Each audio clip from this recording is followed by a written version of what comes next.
Hi, this is Charting Man Dan of TheChartGuys.com, home of technical analysis education. Click the link for a free week trial, no credit card required, and gain access to our multiple live broadcasts daily, community chat room, educational videos, nightly watch lists, and more. Invest in your education and future and join the community today.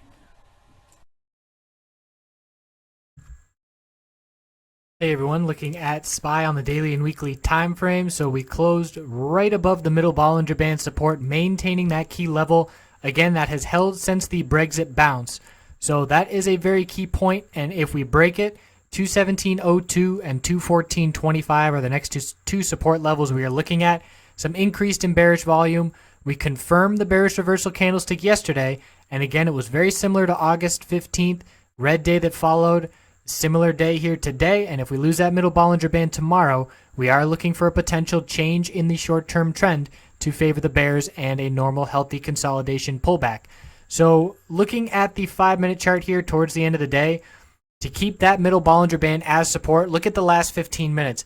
We saw a quick spike, and that's pretty much the bulls doing everything they can in their power to keep that middle Bollinger Band daily level as support, which they did so by a few pennies. But that just shows that we need to be very careful tomorrow. Watch those key levels. Watch how the day shapes up pre-market, as right now the bears do have a lot of momentum in their favor. And as we head into Friday, we're definitely seeing some profit taking related to the anticipation that Yellen could be giving some hawkish statements.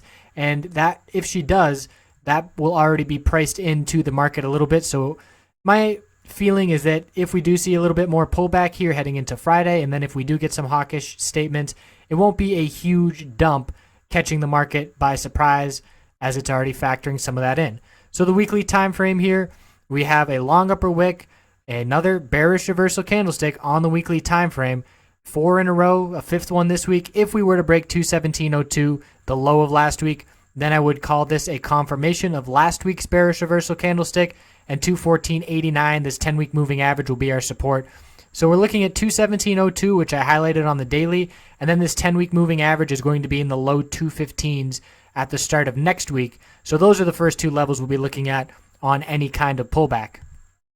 So cautious on your bullish positions, stop losses in all of them, and starting to look for potential bearish entries as we are seeing this pullback take place. And obviously on Friday, if you want to be as safe as possible, you are in all cash as Yellen speaks, and then playing the overreaction in one direction or the other, or playing along with whichever direction that break does occur in. But again, if you're holding on to positions into that talk, you have a lot of risk exposure, because there's really no telling which way the market will anticipate it, which way the market will interpret her words. And that's the tricky thing going on with these Fed talks, is it's pretty much the interpretation of what the words are and guessing when the rate hike will be and how many there will be, so on and so forth. So bears inching closer and closer to taking over on the daily time frame. We'll check back in tomorrow. Thanks for watching.